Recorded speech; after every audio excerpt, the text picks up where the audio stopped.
L'immagine simbolo della durezza con cui il maltempo ha sferzato la montagna è questa, il crollo del ponte Gosaldo che ha isolato un paese intero, portando giù con sé in mezzo al fango e ai detriti un mezzo dei vigili del fuoco fortunatamente vuoto. Il personale è riuscito a mettersi in salvo prima del cedimento.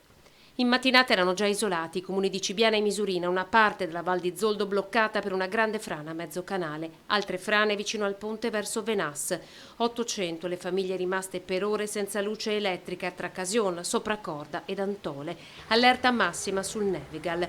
A Rocca Pietore una valanga ha sfondato porta e finestre dell'hotel Genzianella, nessun ferito, ma la neve continua a scendere copiosa. Siamo a Canale Cellina, ceduto l'argine è aperta una voragine località Paludi fra i comuni di Ponte nelle Alpi ed Alpago. Tutti i passi dolomiti di Veneto Strade sono stati chiusa la Gordina, Cencenighe per frane e la strada provinciale tra Lamone e Zavena per frane, chiuse moltissime strade in Agordino. La montagna è rimasta così isolata per ore. Pesante la situazione in Alpago dove è tracimato il torrente Cornei. 76 anziani della casa di riposo di Puos sono stati fatti evacuare dalla struttura. Sono stati portati in una casa di riposo a Pieve, una cinquantina, gli altri nel Feltrino. Nella zona dell'Alpago oltre 400 mm nell'arco delle 24 ore, che sono una quantità assolutamente rilevantissima.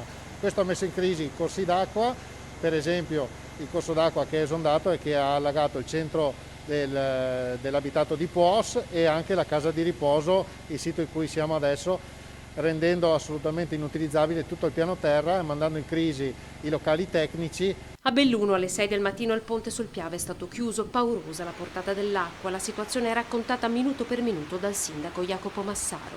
Il ponte Veli è chiuso, via Miari è chiusa, è frenata di nuovo, quindi ci sono dei problemi alla viabilità. Consiglierei di stare a casa oggi se non è indispensabile uscire. Frane e colate di fango, caduti alberi su Viale Valli e sul Nevegal, centinaia gli interventi dei vigili del fuoco, anche grazie all'ausilio di personale degli altri comandi. Le squadre hanno operato con motopompe e idrovore per svuotare gli edifici allagati.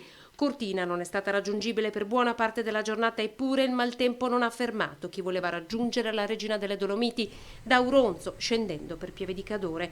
Queste sono le immagini scattate a Dogna e Provagna. A Longarone un fiume di auto ha cercato nonostante tutto di raggiungere la montagna, una situazione che ha costretto il sindaco Padrina a scendere in strada per cercare di dissuadere gli automobilisti a proseguire.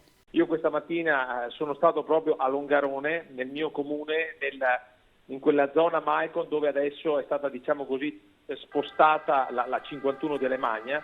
Ho fermato diversi automobilisti e ho cercato di invitarli a tornare indietro, ma non c'è niente da fare, la gente non capisce e questo mi dispiace perché in questa fase così difficile, delicata, dove le piogge sono copiose, siamo pieni di frane, devono stare a casa, non devono raggiungere il Cadore.